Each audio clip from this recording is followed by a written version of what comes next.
श्री स्वामी समर्थ. म्हणजे आज आम्ही आलो आहोत अधिक ज्येष्ठ पौर्णिमेनिमित्त तुळजाभवानी मातेच्या मंदिरामध्ये. तर तुम्ही म्हणताल की ताई हे तुळजाभवानी मातेचं तुळजापूरचं मंदिर तर नाही आहे, तर हो, तर हे आहे आपलं पुणे येथील आकुर्डी खंडोबामाळ येथील तुळजाभवानी मातेचं प्रतिष्ठान आहे. तर आम्ही इथे येऊनच प्रत्येक वेळेस ज्यावेळेस आम्हाला तुळजापूरला जाणं शक्य होत नाही, त्यावेळेस आम्ही इथे येऊन देवी आईची कुलदेवीची ओटी भरत असतो, तिचा मान सन्मान करत असतो. आता मंडळींनो, अधिक ज्येष्ठ पौर्णिमा होती म्हटलं ही तिथी जायला नको, म्हटलं आपण नक्कीच या प्रभावी तिथीला आई भवानीची नक्कीच खना नारळ का होईना पण नक्कीच ओटी भरूया, तिचा मान सन्मान करूया आणि तिचा आशीर्वाद घेऊया. म्हणून मी, माझे मिस्टर, माझी मुलगी आम्ही नक्कीच इथे दर्शनाला आलो होतो आई भवानीचा कुलदेवीचा आशीर्वाद घेण्यासाठी.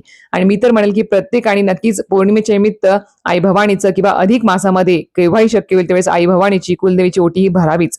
आता आपणास माहिती आहे की भवानी मंदिरामध्ये परड्या ह्या भरल्याच पाहिजे, परड्यांचा मान असतो. त्यामुळे मी घरून पीठ घेऊन आली होती, त्यामुळे 5 परड्यांचा मान असतो.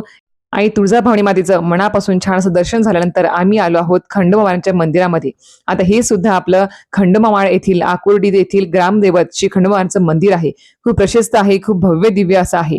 जे कोणी इथे राहत असेल जवळपास त्यांनी नक्कीच इथे येऊन अधिक मासामध्ये खंडोबाचं दर्शन घ्यावं. आता प्रत्येकाला जेजुरीला वगैरे जाणं शक्य होणार नाही, खूप गर्दी असल्यामुळे तर नक्कीच इथे येऊन दर्शन घ्यावं. बघा किती छान अशी मूर्ती आहे खंडोबाची, बानाई म्हाळसा तिघांची सुद्धा, आणि तेज बघा त्यांच्या चेहऱ्यावरचं किती छान असं आहे. अशा प्रकारे ते मान सन्मान केला. आणि मी नक्कीच म्हणेल की अधिक मासामध्ये नक्कीच आपले कुलदेवी कुलदेवतांचं प्रतिष्ठान जरी असेल आपल्या घराभोवती किंवा घराशेजारी, तर नक्कीच जाऊन दर्शन घ्या, मान सन्मान करा आणि त्यांचा आशीर्वाद प्राप्त करून घ्या. चला इथेच व्हिडिओ थांबवते. श्री स्वामी समर्थ.